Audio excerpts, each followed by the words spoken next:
Can't afford an RX100? This pocket camera costs half as much, and look at the footage you can get with it.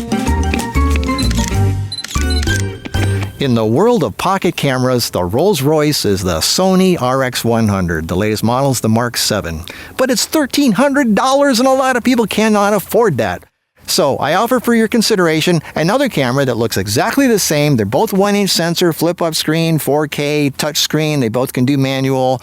But this is less than half the cost. This is the Panasonic Lumix LX10. Look at some of the shots you can take with this thing. It has a really unique look to it. And why is that? Well, the background's kind of blurry. How can you get that with a pocket camera? Well, the reason for that is it has a 1.4 lens. It even has a dial on the front that allows you to take it to 1.4, which is rare for a pocket camera. For example, the RX goes from 2.8 to 4.5. That's normal for a camera like this. Both have zoom lenses. The RX is a more substantial zoom. It's 24 to 200. The LX only goes from 24 to 72, but that's a normal range. You got your wide angle to your portrait, but this is 1.4 to 2.8. And that's what makes this thing so amazing. The RX has optical image stabilization. The LX has sensor shift stabilization. They're not that great. I mean, you're not going to do walking and talking with it. For that, get the Pocket 3. It's got a 1-inch sensor, but these are real cameras. These you can take real pictures with, and they're not just a permanently fixed wide angle lens. You can actually take normal pictures with these because they have the zoom lenses.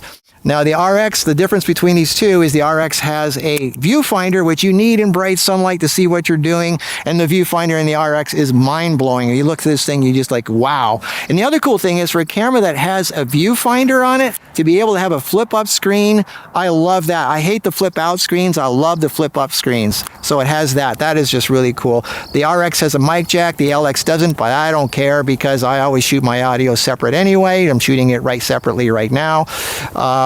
It had the RX has better colors, more vibrant colors. It has a famous Sony eye tracking where it can follow you around no matter what you do. The LX is all right, but it doesn't have the famous Sony eye tracking. The Sony has a stack sensor, so it's got high sensor readout speed, less rolling shutter, but nobody really would tell the difference in that. Who cares, right? The LX, on the other hand, has the 1.4 lens with a noticeably blurry background, which you cannot get with almost any other camera. And the lens on the LX is sharp. It is so sharp, even wide open at 1.4. I'm shooting with it right here. This is an LX I'm shooting with right here. I got two of them, one in my hand and the one I'm shooting with. And look how sharp it is, even wide open, it's pretty sharp. Now, obviously I'm in bright sunlight, so how do I get the 1.4? No, it does not have a built-in ND. The way I get that is I made a video about this device you can attach to the front of your lens where you can have a filter threading on there. I don't know if they make it anymore, but I guess you could just always just tape a ND filter on the front of it. But that's what I got right now. I got an ND filter on the front of it, and you get this look, this really cool look. Now, I know people are going to say Panasonic has the what is it, focus searching, where the background is throbbing in and out.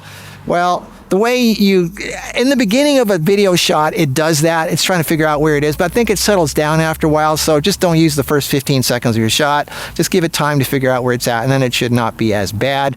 And also, if you have a dark filter on the front, like right now, the ND, that might screw up the autofocus a little bit. It's harder for any camera to autofocus when you have a black piece of glass in front of it. But so if you're having some trouble, maybe you shouldn't use the ND. But I'm trying to show you what it can do with the ND with the 1.4. I guess you could do manual focusing. You could do that. I'm not. I'm just trusting that it's knowing what it's doing. So yeah, this is a great camera. Look at it. It's exact same. It looks exactly like an RX. Same size, same everything. And they both have the 1-inch sensor, the flip-up screen, the 4K, the touch screen. They both can do manual. So if you want sharp and 1.4, consider the LX10. It's less than half the cost of the RX. And there you go. It's a real pocket camera. You can actually stick this thing in your pocket, unlike some other cameras which claim they're pocket cameras, but they're not really. So anyway, I thought I'd give you alternatives if you cannot afford the really expensive top-of-the-line stuff. That's what I'm for. Give you alternatives, how to do things cheaper. All right, there you go. I hope you got something out of it. Look for any reason to come out to the desert. And I did. And there I go. Okay, I'll see you in the next video. Bye.